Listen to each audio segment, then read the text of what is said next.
I'm Courtney Gilbert. I'm the Curator of Visual Arts at the Sun Valley Center for the Arts. And the exhibition that we have up right now is called Moving Pictures, Early Animation and Its Influence. This exhibition is a look at the history of animation and animated films from the beginning of the 20th century up to the present day, and the way that contemporary artists are using imagery from early animation, but also its techniques to make contemporary art. The core of the exhibition is a collection of animation cels that date from 1914 up to the 1980s. They all come from the collection of a couple named Jay and Gretchen Basen, who live here in the Wood River Valley. And over the last few decades, they've been collecting animation cels and drawings and also early viewing devices. Some of the highlights of the exhibition are a drawing that was used in making a film called Gertie the Dinosaur that animator Winsor McCay made in 1914. It was the first animated film featuring a dinosaur. The same animator in 1918 made a film called The Sinking of the Lusitania, sort of a propaganda film he made to draw attention to the reasons the US should enter World War I. And that was the first film he made using an actual cel or celluloid. There's a cel in the collection from the 1937 Walt Disney film Snow White, which was the first full-length feature film made using animation.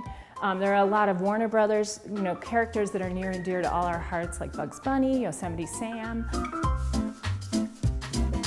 One of the things that's great about the collection is that people of all ages walk in and recognize the characters, but they can learn something about the technical side of what went into making an animated film. We also have artwork by 4 contemporary artists. 2 of those artists actually make works on paper that use the imagery of early animated films.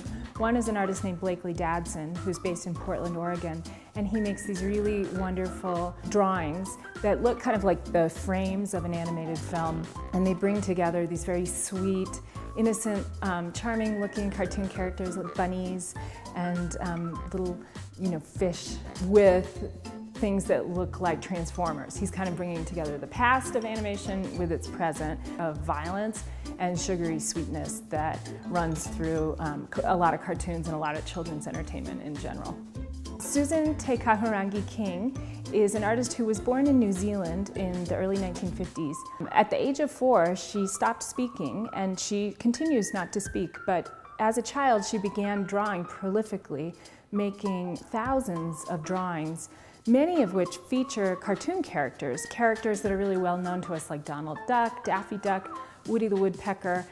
She'll show them kind of cropped across a sheet of paper, or sometimes repeating rapidly segments like their heads across a sheet of paper. These incredibly sophisticated, fascinating drawings that are not just about the characters and the way they look, but I think also about modernist composition and about the idea of animation itself, the idea of movement, dynamic movement across a page.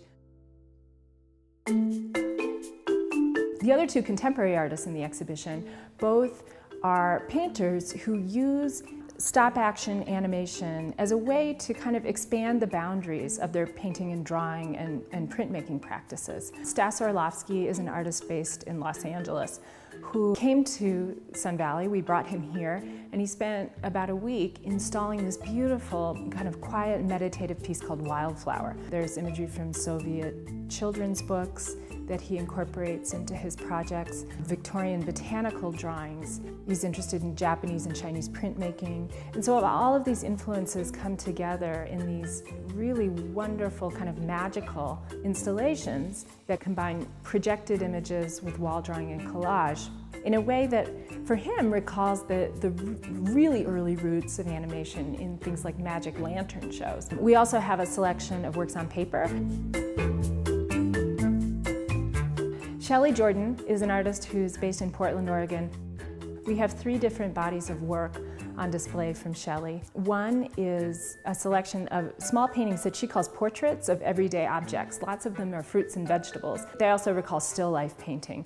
And sometimes she'll start painting something like a pepper or a pear and make small changes to the painting every day as the pepper or pear, in this case, age through time, and then photograph the painting as it evolves and string those photographs into an animated film that speeds up the ripening and eventual decay of the fruit or vegetable. We also have a film called Anita's Journey that's the story of her mother-in-law's experience as a child in Nazi Germany, hiding in and around Berlin before she and her family were able to escape.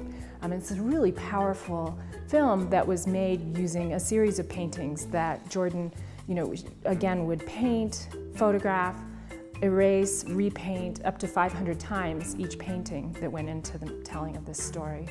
The final body of work we have from Shelly Jordan is a project called Lost in the Woods, which she recently completed in collaboration with a sound artist named Kurt Rhoda. We have 3 projections on display, and they're, I think, about the experience of being on a journey and maybe feeling lost, but you're actually headed to a new destination, and that idea of transition and using the woods, being in the woods as a metaphor.